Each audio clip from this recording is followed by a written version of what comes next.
Min Hee-jin is now free, no charges against her. Hybe's founder Bang Si-hyuk is being investigated, and the future of Newjeans still stuck and unclear. What began as a company fight has now turned into a huge K-pop battle. Let's break down what's really going on. The drama between Hybe and Min Hee-jin just took another big turn. On July 15th, the Seoul police officially cleared Min Hee-jin of all criminal charges. She will not be sent to the prosecution for the occupational breach of trust case that Hybe filed against her. It looked like a major win for Min Hee-jin.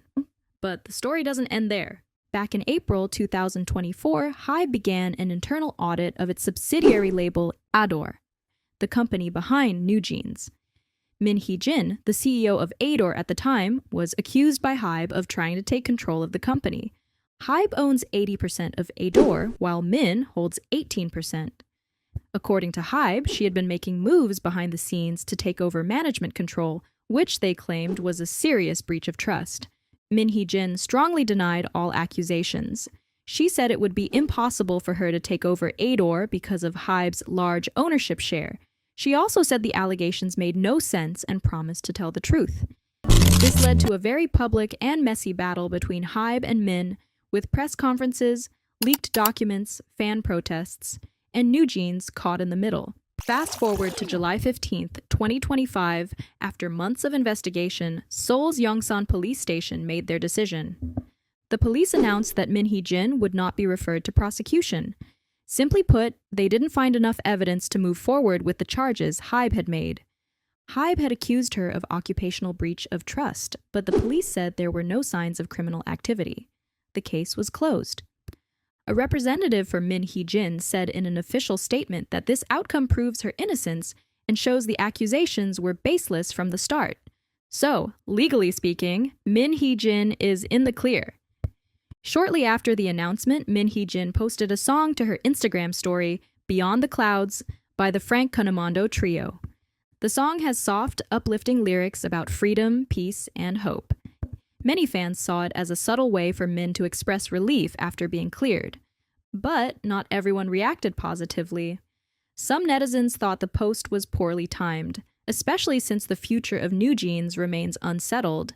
Critics said it felt like she was celebrating while important issues were still unresolved. Hybe wasn't satisfied with the police decision.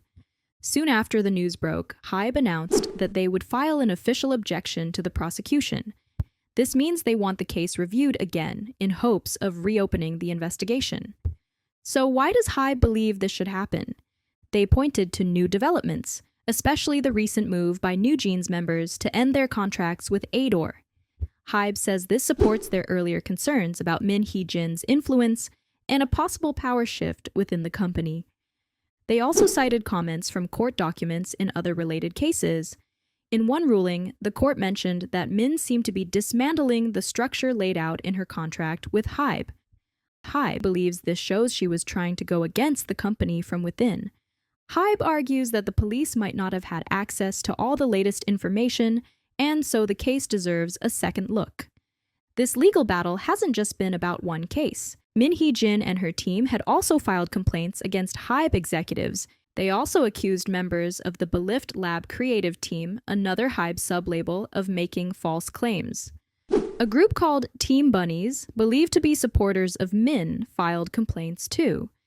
Even Shin Woo-seok, a known supporter of Min and CEO of Dolphiners Films, filed a defamation complaint against Adore's current leadership.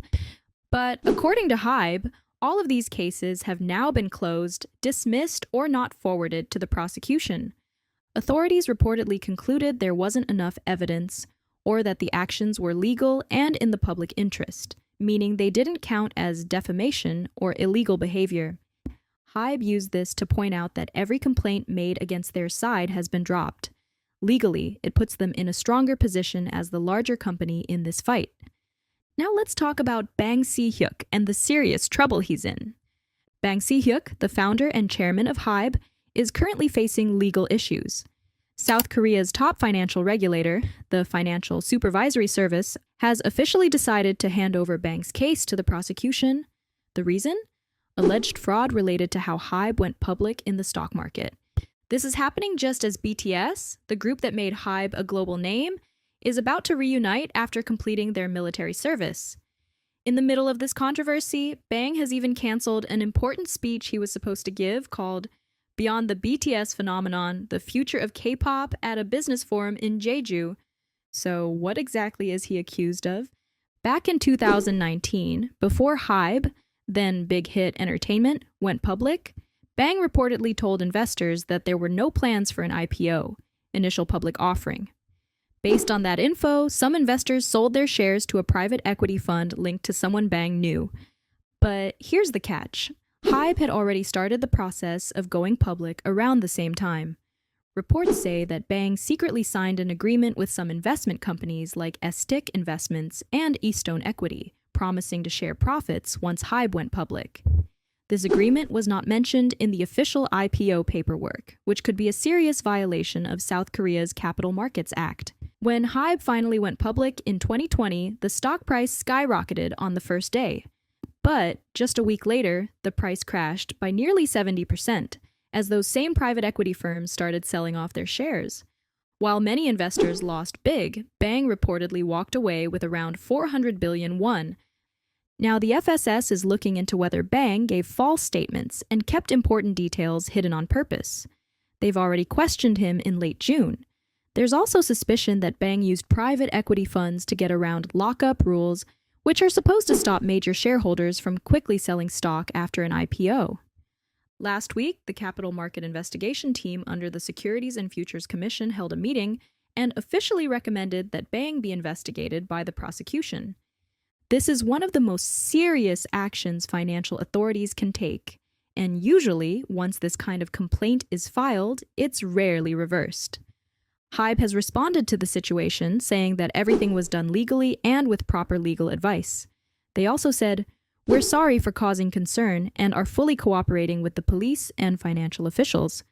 In fact, the police are also running their own investigation at the same time. If Bang is found guilty, he could face real jail time. In South Korea, if the money involved is over 5 billion won, the punishment can start at 5 years in prison, and in extreme cases, it can go all the way up to life. Bang Si-hyuk, often known as Hitman Bang, is a major figure in K-pop. He's written and produced hit songs for many artists. The ongoing controversy hasn't just impacted executives, it's also reached Newjeans, Hybe's top girl group under Adore. As tensions inside the company grew, Newjeans quietly stepped back from their public role as ambassadors for Incheon Airport Customs. This might seem small, but it's a big signal. It shows that the group is pressing pause on some of their public appearances. According to reports, the decision came after discussions between the customs office and Adore. They agreed that with everything going on, Newjeans can't keep up with regular team promotions for now. It's a reminder that even the artists are feeling the impact of all the chaos behind the scenes.